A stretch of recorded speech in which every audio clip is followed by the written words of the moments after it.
It is Saturday, January 13th, and the Splash Zone is back in your life. I am Matt Modi with my 4 favorite NBA player props for tonight's NBA betting slate. If you're wondering why I call it the Splash Zone, I'm just trying to figure out who in the NBA is going to splash around and get us wet. Yesterday, to do a recap, was amazing. I gave out another 4 picks. We got 3 of those 4 picks to cash. We end the day up 2.25 units. Both of our under fade plays cashed as we had Steph Curry under 27.5 points and Paolo Banchero under 27.5 points. They both cashed. We also had Colin Sexton over 4.5 assists. Roy Nice plus money banger. That cashed, and the only one that we missed was Trae Young, 30 plus points, who did not play well. On the entire year, that brings our season results up to 31.2 units with an ROI of 21.05%. Just incredible, the success that we are having on the season. If you're new to my channel, would definitely recommend subscribing so you can start cashing these bangers with us. And regardless, if you're new, if you're not new, would appreciate it if you could like the video, comment, all that stuff. I love when I'm able to have a great day. So if you could hype it up a little bit, I would very much appreciate that. As I mentioned, for today, I have another 4 picks, so we can get right into it. Let's get wet. The first play that we're going to go ahead and talk about here is in the Bulls versus Spurs game, and we're taking Devin Vassell under 21.5 points. I got this at -115 odds at FanDuel. So I will say I cashed both of my underplays yesterday. I'm going to have another 2 underplays today as well. And for those of you that tune in to the live NBA betting streams I do for betting pros, we were on Vassell's under yesterday, and that cashed for us. So I'm once again riding with his under tonight. And he had a rough game yesterday, and I generally don't like to bet basically the same thing that just happened, meaning if he had a rough game yesterday, I generally don't like to bet him to have another rough game today. But I'm breaking that rule for tonight. For starters, it's been a 2-game rough stretch for Vassell. But prior to that, he went over in 4 of 5. Since then, he's missed it in 2 straight. So it's not like he's been cold for the past 10 games. It's just the past 2. He scored 12 last game, 16 the game before. The reason why we are on this play tonight is because of the matchup against the Bulls. Now, technically, Devin Vassell is listed as a shooting guard, but the way that his scoring style, his shooting style works, it's more so of a point guard than it is of a shooting guard. And I'll get into that in a little bit. I'll explain that in a little more detail. But if you remember, the Bulls played the Warriors yesterday. We were on Steph Curry's under because of how good the Bulls defense is against guards. I said this yesterday. It's called the Alex Caruso effect. He's one of the best on-ball guard defenders in the entire NBA.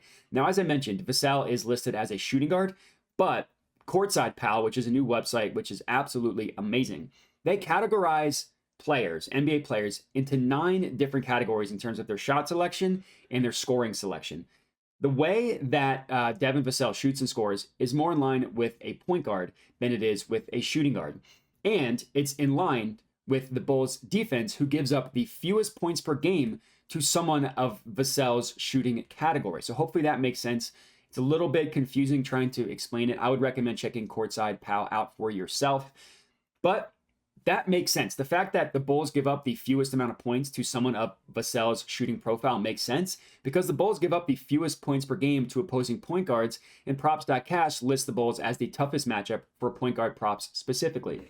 So even at the -115 number that I got, that's still a play tonight. I absolutely love it. Let's hope fading Vassell comes through for us once again today. Next up, Rockets versus Celtics game. Alperen Şengün under 22.5 points, -105 odds at ESPN Bet. So another underplay that we have for tonight.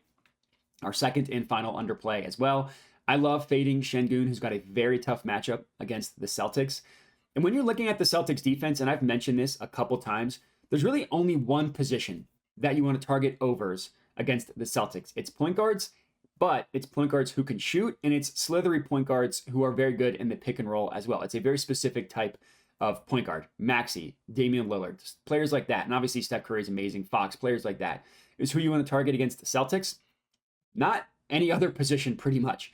That includes the center position, which Şengün plays. Now, the Celtics aren't the hardest matchup for centers, but they are very difficult. The Celtics are listed as the 6th toughest matchup in the NBA for center props specifically. That's according to props.cash.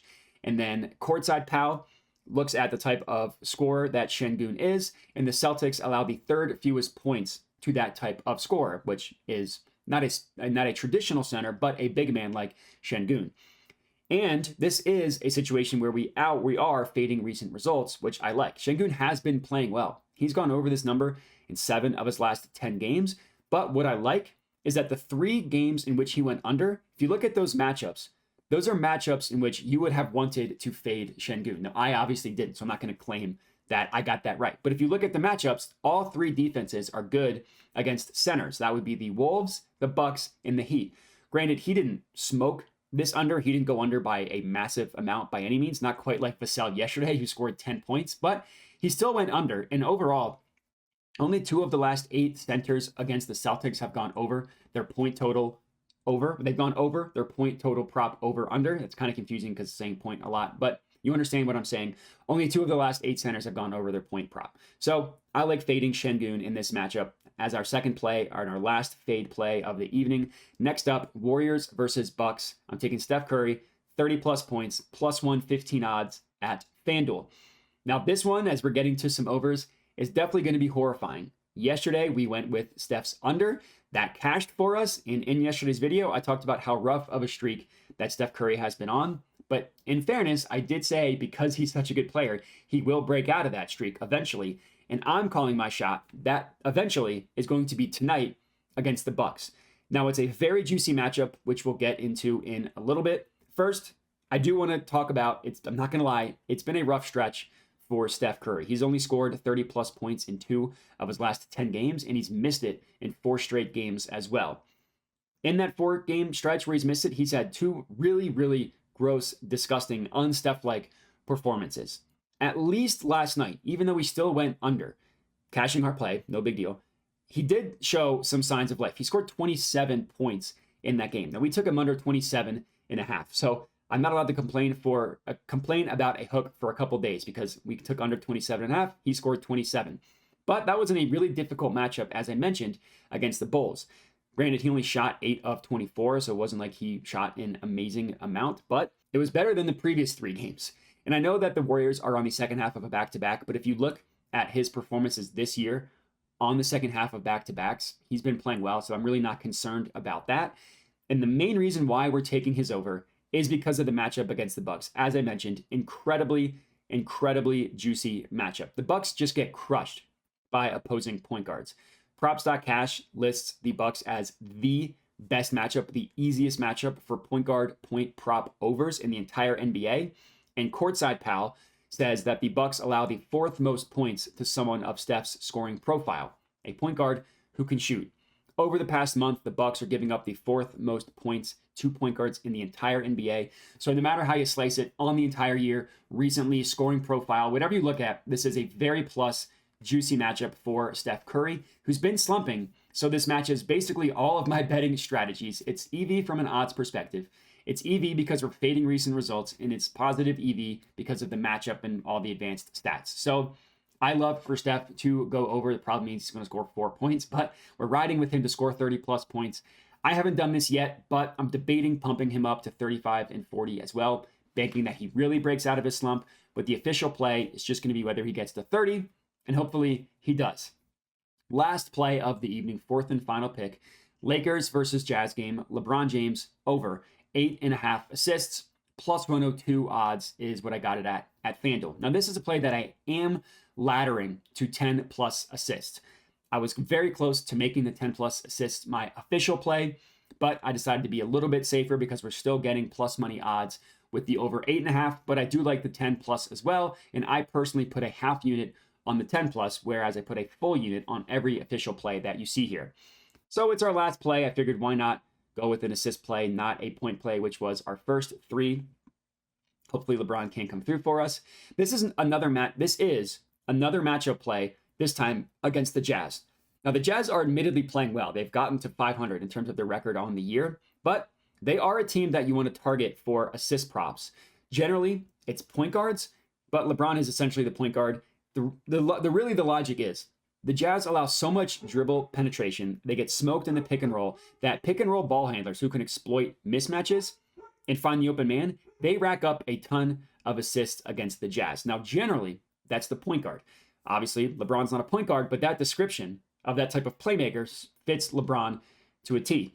His playmaking style, again, this is according to Courtside Pal, his playmaking style most closely matches up with other point guards. And the Jazz allow a ton of assists to opposing point guards. On the year, they are allowing the most assists per game to point guards. Over the past month, the third most. So yeah, a little bit better, still not that much better. And they're still bad recently. And then, of course, if you look at LeBron's playmaking style, according to Ballpark Pal, the Jazz give up the most assists per game to someone of LeBron's playmaking style. And Courtside Pal lists LeBron as their highest assist play of the day. So a lot of reasons why backing LeBron makes sense. And as I mentioned, even though he's not a point guard, the logic for point guards having good assist games against the Jazz does apply to LeBron. Hopefully, again, that makes sense. If not, I cannot recommend checking out Courtside Pal enough. LeBron did go over his assist prop in the past 2 games, but prior to that, he missed it in 6 of 8. So yes, we're technically not fading immediate results, but the larger sample size we are fading, which is always good for me.